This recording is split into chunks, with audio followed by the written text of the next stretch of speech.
Welcome into the Solo Shot Sports Podcast. I'm your host, Dom Manna. I apologize for the less professional setup today. Unfortunately, ETV did not have power this afternoon due to some UTI issue. So in the meantime, we are just going to be rocking here at the at-home office. Hope you guys are having an absolutely great weekend following the holiday. We're the last couple of games before the All-Star break. The Solo Shot Swag Tracker has been going up. The TikToks have been doing really well with the daily updates to get us up to that 1741. So definitely go check me out on TikTok at Solo Shot Sports if you're into that kind of thing. And starting it off here with just injury sucking, because that is by far the truth. There's been plenty of injuries all season long. You saw the American League outfield basically got washed by injuries. The starters, Yordan Alvarez, Aaron Judge, and Mike Trout all being on the IL. Very unfortunate circumstances there. I hope that Mike Trout's situation isn't as serious as the last update, because the Angels were playing really well and had a lot of guys on injured list already. But if you start putting Mike Trout on there out for 60 plus days, it could really change what the Angels decide to do with Shohei Ohtani. It looked like there was no way they would trade him, because the only way they have a chance to keep him this offseason is if they don't trade him. But if you're not going to have Mike Trout down the stretch, guys like Anthony Rendon, Brandon Drury, Zach Neto all going down with injuries, you're going to have to add a lot more than you were already planning on adding to really contend in that stacked AL West. And Shohei Ohtani having a blister himself, not going to pitch in the All-Star game, and might miss his next start after said All-Star game as well. And just a ton of stuff to get into. The All-Star game is in Seattle, so we get to first base, and it's truly going to be really awesome to kind of get a feel for what's going on with the home run derby matchups. They finally gave us the list of participants. Pete Alonso is returning to try to win his third home run derby, and while I believe he will be the popular selection, of course, with Julio Rodriguez there of the Seattle Mariners, I just absolutely cannot get out of my head the image of Adolis Garcia, all-star from the Texas Rangers, with his chains that he's so popular to wear during the game, actually going on and winning the whole thing. I think that Adolis Garcia is going to be my pick for the home run derby. You got Adley Rutschman, the Orioles young star, who I'm expecting to make some noise. Vladimir Guerrero Jr., a guy who you want to see in the home run derby because he's a big slugger. And Juan Soto, the reigning champ, not being in the derby was kind of shocking for me. I know that there's not too much that can be done there, but going forward, I think that it is extremely important that the home run derby, whether it's in Seattle this year or going forward, you get these young stars to participate. I mean, Ronald Acuna decided to take it off because he's been healthy and balling. Juan Soto, the reigning champ, not in it. Getting guys like Adley Rutschman, Julio Rodriguez, Vladimir Guerrero Jr., it's big for baseball to have these young stars swinging it at the highest level. I cannot wait to watch this Monday night, but my money's on Adolis Garcia of the Texas Rangers. All-star reserves and snubs have also been named, and in that time, we got Marcus Semien into the starting lineup by voting for him. But unfortunately, I think that you're looking at a list of reserves that I understand every team needs to have a representative, and I understand that there's certain positions that need to get filled, like catcher especially, because you need multiple catchers to catch the game. But you're looking around, and Salvador Perez is named the Kansas City All-Star. He's got 15 home runs and is, for a catcher, doing very well offensively. He's a star in the sport, 8-time All-Star, really sneaky career. But is he so much more deserving than Bobby Witt from his own team? a guy that has 13 home runs in his own right with 26 stolen bases, a better batting average, and on base. Like, things like that come into question. I was very much hoping that Asturio Ruiz would be the Athletics representative for the All-Star game. Unfortunately, he did not get the call. He got put on the IL shortly after I made that statement with a shoulder injury, so Brent Rooker probably would have been the guy anyway. But it is just amazing to see every year the snubs, some of which are righted by players getting injured and getting replaced, and some of them not being righted at all. And this year, I feel like there's 4 big all-star snubs that I'm going to get into here. And the first one being the fact that Paul Goldschmidt, the reigning National League MVP, 15 home runs, a 288 batting average, 46 RBIs, 8 stolen bases for a first baseman, and the fact that he has 2.8 WAR so far this season as a first baseman. That's a lot. He is one of the best defenders and offensive players at the position. I understand that it was very tough contesting. The Mets had to have an all-star too, so Pete Alonso got the call there as well. But Paul Goldschmidt not making it on the National League side, very disappointing in my opinion. The other National League guy was Francisco Lindor. Now, the Braves, if they're able to win this series against the Rays, I will move them ahead of them in the power rankings below. I still have it as listed. But the Braves are just so good. Nobody's arguing that. They're boringly good, I would argue. But honestly, the fact that you're looking at a team that has 8 All-Stars and Orlando Arcia, as good of a story as he is, that's just gross negligence by the Braves fans stuffing the ballot.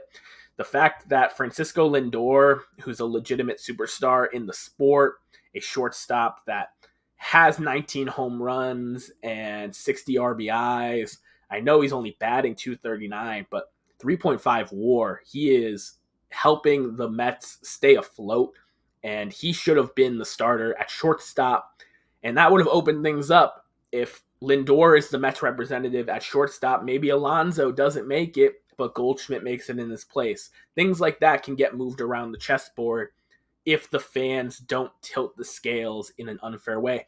I'm not saying Orlando Arcia is having a bad season by any measure of a doubt, but you're looking at things, and Francisco Lindor was the clear starter at shortstop for me in the National League, and the fact that he's not in it is just horrible. The American League, Wander Franco was the big glaring one, and obviously he was, as soon as an infielder went down, he was immediately named to the All-Star team. I don't think Major League Baseball wanted that smoke of arguably the best player on the best team in the American League not being an All-Star. So he made the All-Star team.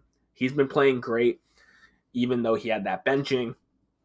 But you're looking at a guy in the American League who, just completely honest, is having an amazing season. It's looked at as a down season because of how good this player is. But Rafael Devers didn't get that big extension for no reason. He is the face of Boston baseball. And the fact that he has 1.7 WAR, 20 bombs, 69 RBIs, which is second in the National League behind only Adolis Garcia, my home run derby pick.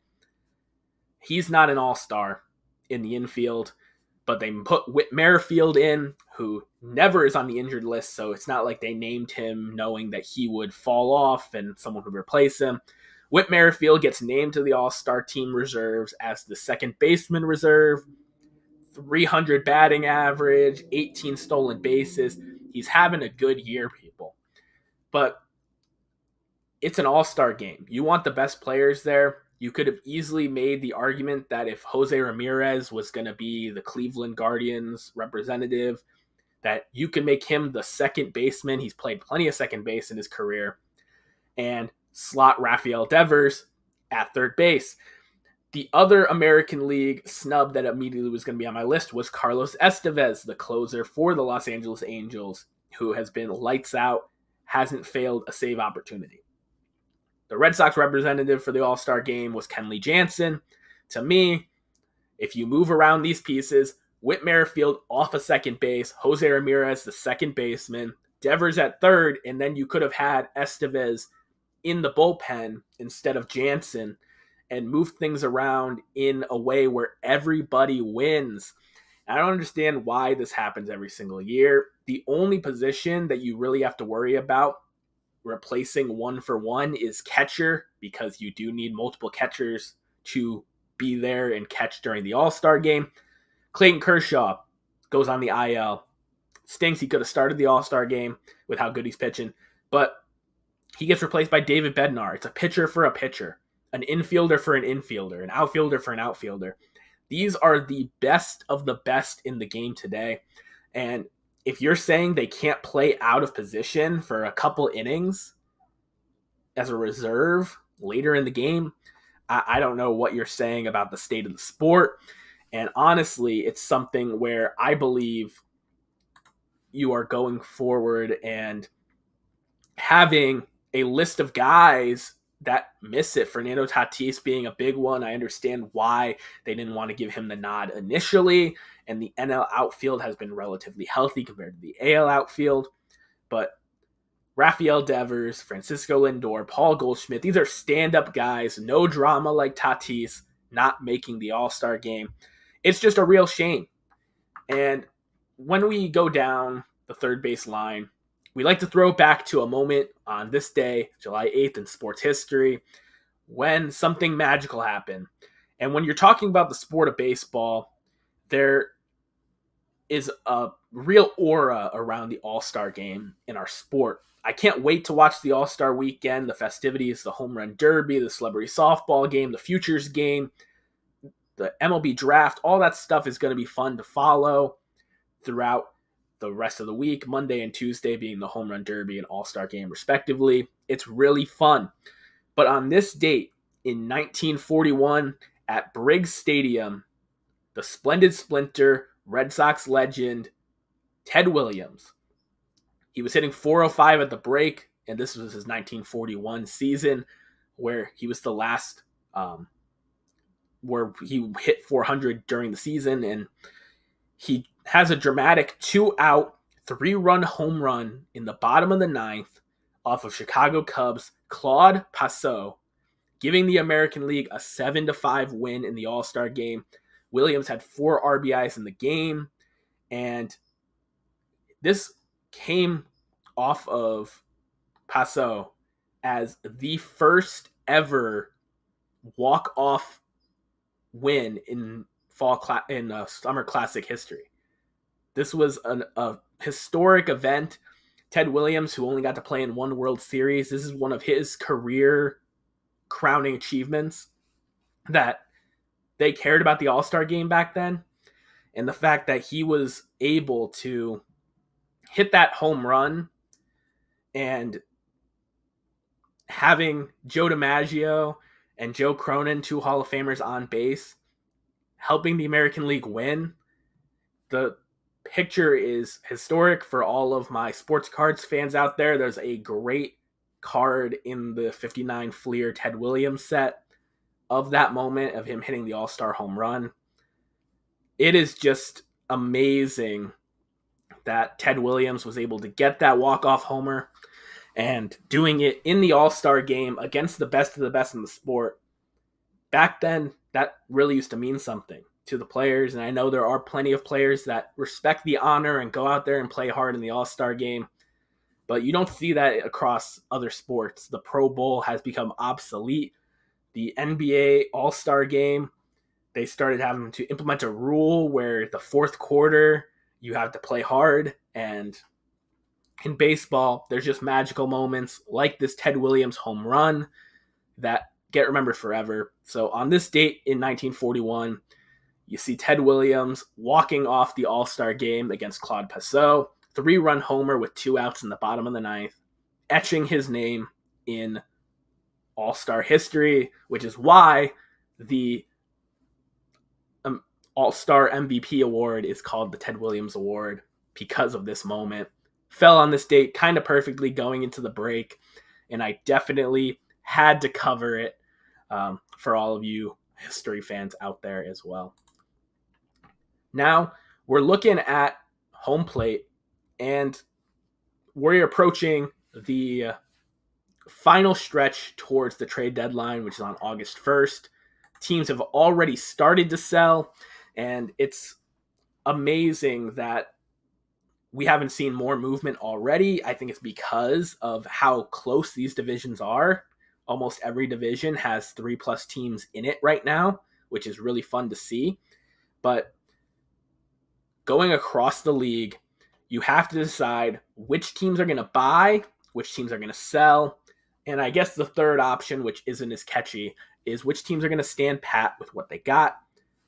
I'm looking at the Tampa Bay Rays, and they have the most pitchers on the injured list than any other team. A team that got off to a historic start and has been pretty much caught up to by the Atlanta Braves for best record in baseball.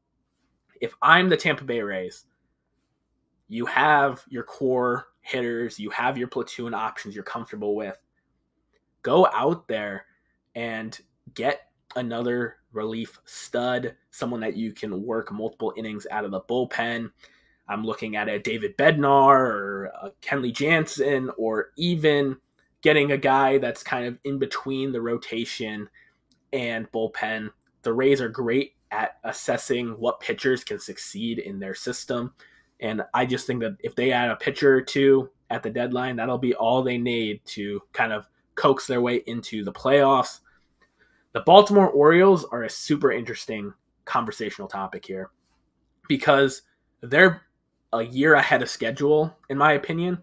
I thought after their really awesome 2022 ride that in 2024 they would be kind of where they are now, like pushing for a legit playoff spot and maybe the division. Are they going to add that? Back of their bullpen is already really strong, but their starting rotation, I think, could use some help. And you're looking at the guys that are on the market, so to say: Lucas Giolito, Marcus Stroman, and Shane Bieber, former Cy Young winner. Those guys could really make a difference for a Baltimore team that their starting pitcher hasn't been bad by any measures, but it hasn't been elite for the majority of the season. It's been the offense and bullpen that have really kind of brought them home to this 52-35 record.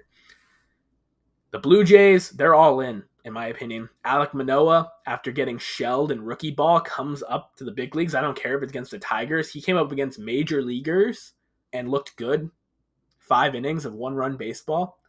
That's an addition within itself. If he can be half of his 2022 self, that's a big addition to that rotation.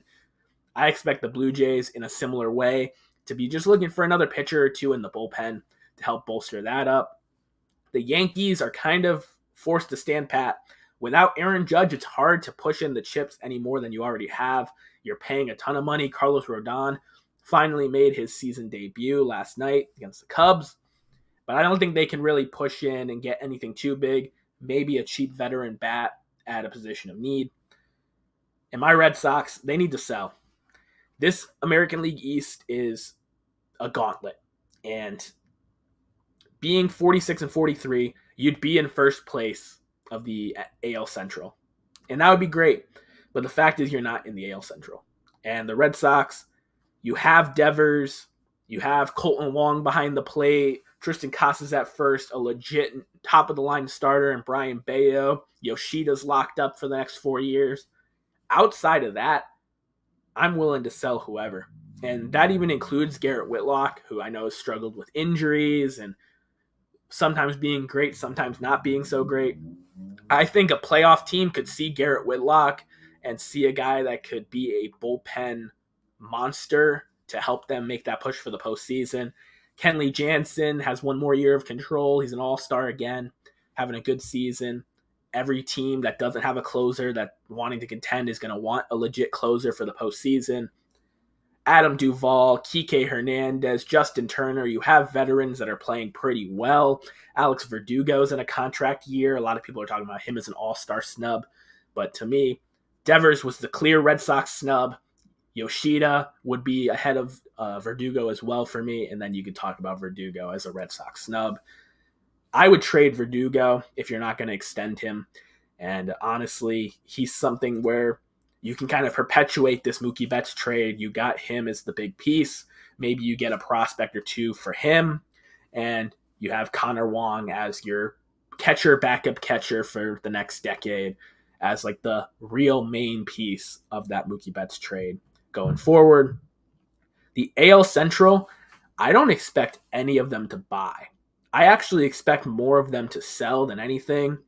The Tigers, if Eddie Rodriguez can have a better start than he did in his first one back against Oakland, he's a prime trade candidate. He should have been the Tigers all-star representative instead of Michael Lorenzen. It's just when they named the reserves, he wasn't healthy. And Eddie Rodriguez, you could definitely move him for some legit prospects. Javi Baez's contract is going to be pretty impossible to move. But you have some veterans there that you can move if you're Detroit. The White Sox, it's time to blow it up. Luis Robert is the one piece that I would keep. If someone's going to give you a great offer for Dylan Cease, move him. Giolito should be out the door.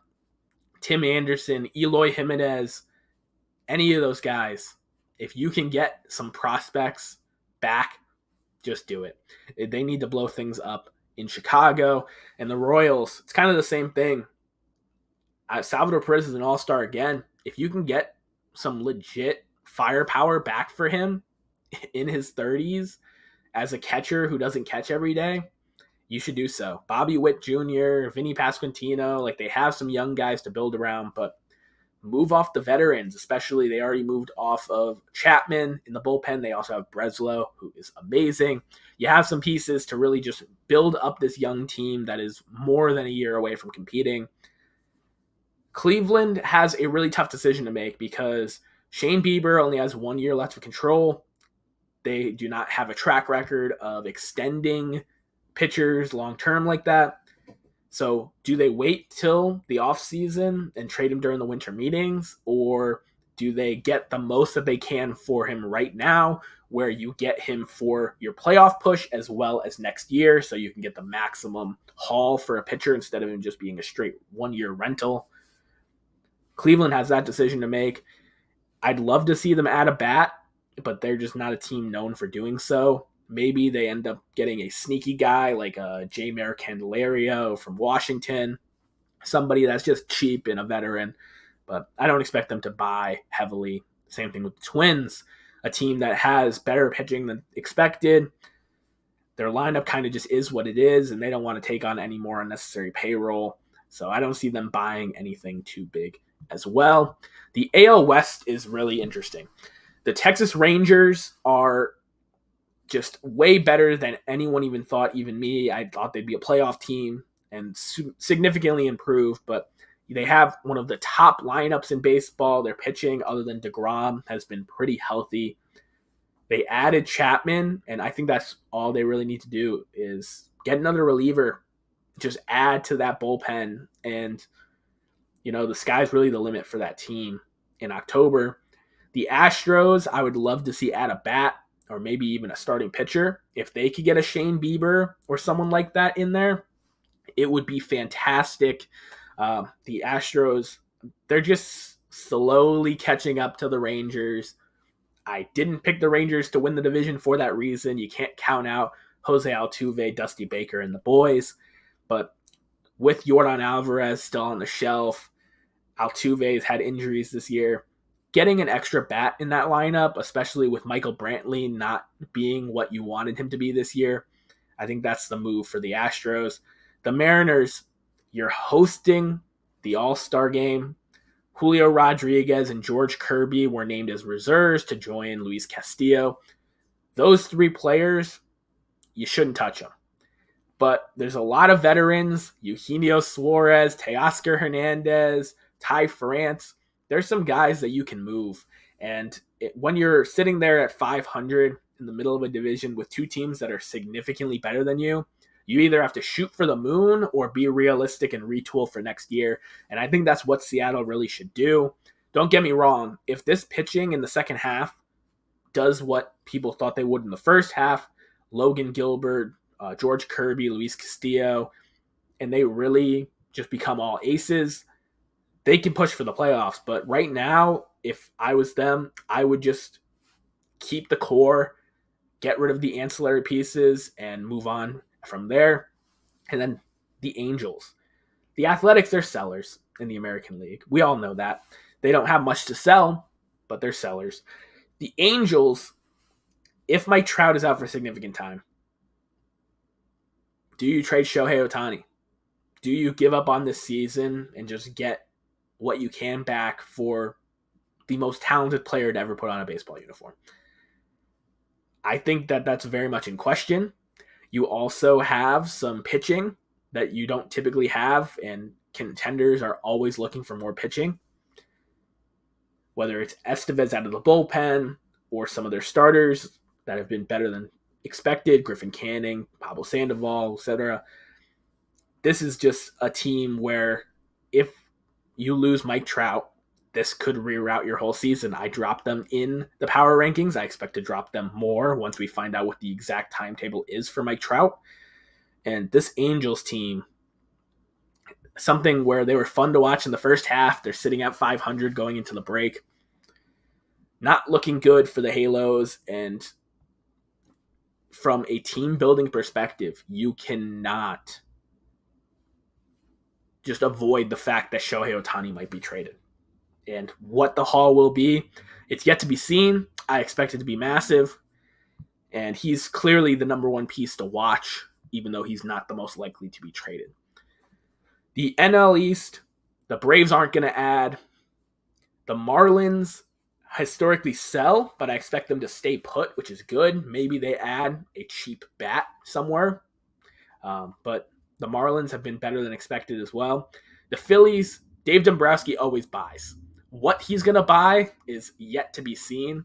I expect it to be a starting pitcher, but maybe he sees the defensive struggles, and like he added Brandon Marsh last year, he goes out and he gets a defensive outfielder or a really good shortstop to help with Bryson Stott and Trey Turner, giving them some days in the DH spot. But this Phillies team, it's really sad that they're only at 48 and 39. They've really pushed, and they haven't made up much ground. They're still 11 games back from the Braves, despite playing very good baseball right now. And then there's the Mets, the team that already sold a piece. I expect them to sell a couple more pieces that they can afford to lose. But they're undefeated in July, and I expect them to be better in the second half than they have been in the first. I don't know if they make the playoffs, but Pete Alonso, Francisco Lindor, you're not going to get anything for Edwin Diaz while he's hurt. Other than that, shop around the idea of trading a Verlander or Scherzer to a contender.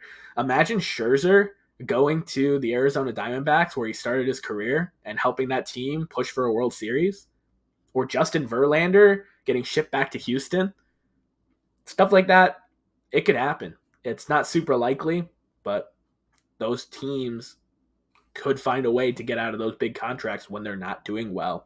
Mets and San Diego, respectively. The Nationals, they have some interesting pieces to sell. Jeimer Candelario being probably the top bat that they would be willing to sell. But it's a fun team that I think, even though they're 20 games back, they are just moving in the right direction as a rebuilding team. The NL Central is very much like the AL Central.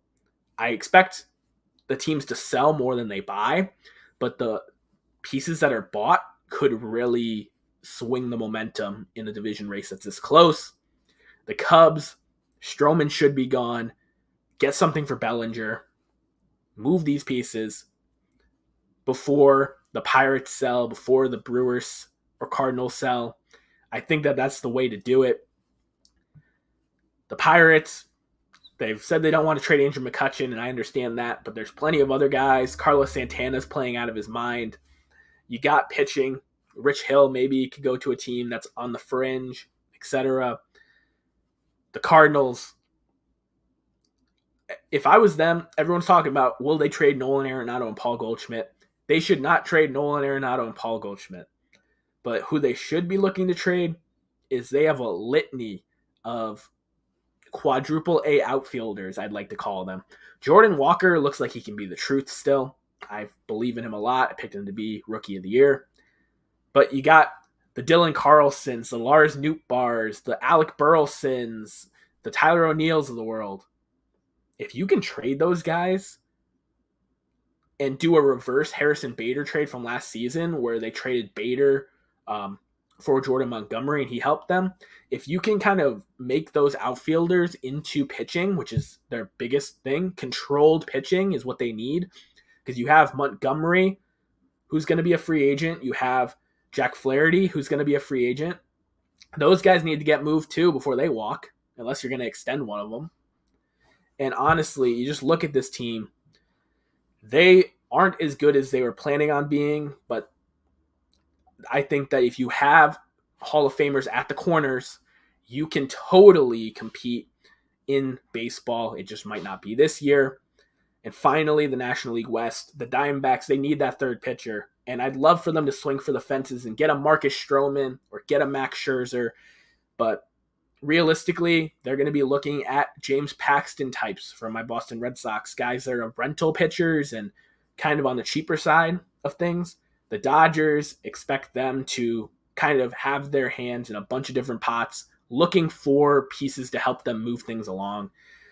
They've been getting good contributions out of lesser known resources, so I expect them to actually buy sneaky names. Maybe they're the team that goes out and gets a Jamer Candelario. And the Giants and Padres, the Rockies, they don't have much to sell, but I expect them to sell off the couple pieces they can. Padres and Giants, they kind of have to look on, are we playing for this year or are we playing for 2024?